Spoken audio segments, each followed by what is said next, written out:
Assalamualaikum warahmatullahi wabarakatuh.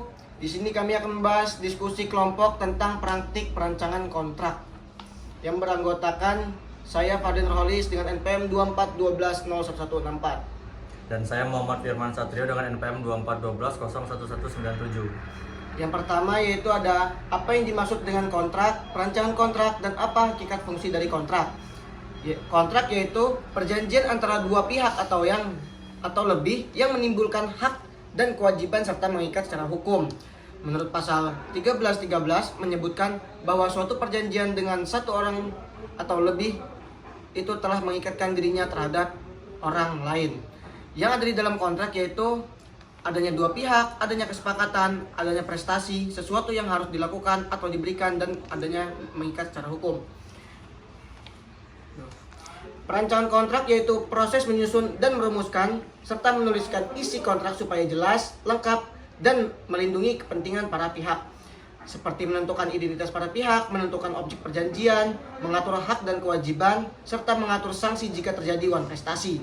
Ini sangat amat penting karena jika salah tulis satu kalimat saja bisa berbeda tafsir dan menjadi masalah serius. Yang selanjutnya ada hakikat dan fungsi kontrak, yaitu kebebasan berkontrak, alat untuk mengatur hubungan hukum selama memenuhi syarat sah perjanjian dalam pasal 1320 KUH Perdata, yaitu sepakat, cakap, objek tertentu, serta sebab yang halal. Dan dari fungsinya itu mempunyai fungsi sebagai kepastian hukum, yaitu untuk memberikan hak dan kewajiban masing-masing. Dan ada perlindungan hukum untuk melindungi para pihak jika terjadinya pelanggaran. Dan ada alat bukti jika terjadi sengketa kontrak, yaitu menjadi bukti utama di sebuah pengadilan. Dan yang terakhir yaitu dalam pasal 1320 menyebutkan suatu perjanjian atau kontrak dinyatakan sah apabila memenuhi 4 syarat. Yang pertama ada sepakat, yaitu para pihak harus setuju secara bebas tanpa adanya paksaan. Yang kedua ada kecakapan. Yang ketiga ada suatu hal tertentu. Suatu hal tertentu itu memiliki objek yang jelas seperti barang, jasa, dan perbuatan tertentu. Yang terakhir itu ada sebab yang halal. Tidak boleh bertentangan dengan undang-undang, kesusilaan, dan ketertiban umum. Kedua, apa akibat hukum dari kontrak yang telah dibuat secara sah dan apa dasar hukum dari jawaban Anda mengenai akibat hukum kontrak tersebut? Oke, menurut pasal 1338 ayat 1 KUH Perdata yang menetapkan bahwa setiap perjanjian yang dibuat secara sah berlaku sebagai hukum bagi pihak yang membuatnya.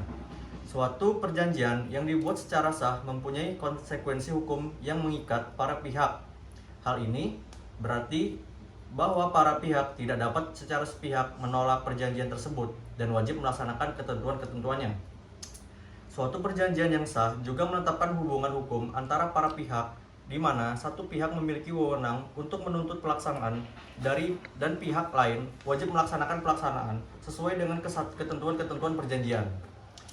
Dasar hukum yang mengikat pada jawaban di atas, yang pertama, perjanjian yang sah harus memiliki pokok perkara yang spesifik.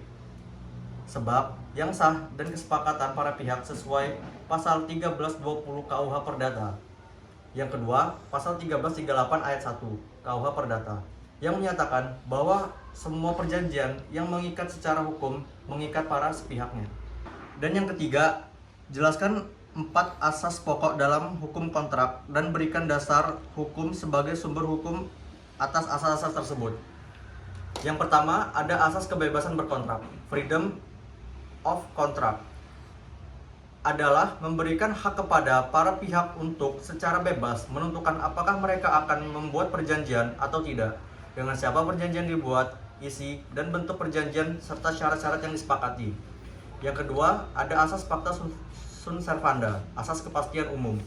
Asas ini berarti bahwa setiap perjanjian yang dibuat secara sah harus dilaksanakan oleh para pihak. Dan yang ketiga, ada asas konsensualisme. Asas konsensualisme menyatakan bahwa perjanjian pada dasarnya telah lahir dan mengikat sejak tercapainya kesepakatan para pihak tanpa harus menunggu formalitas tertentu, kecuali untuk perjanjian yang oleh undang-undang ditentukan harus dibuat dalam bentuk tertentu. Dan yang terakhir ada asas itikat baik, good faith. Asas itikat baik menghendaki agar perjanjian dilaksanakan dengan kejujuran kepatutan, dan tanpa bermaksud buruk. Sekian presentasi yang bisa kami sampaikan. Kurang lebihnya kami mohon maaf. Kami akhiri. Wassalamualaikum warahmatullahi wabarakatuh.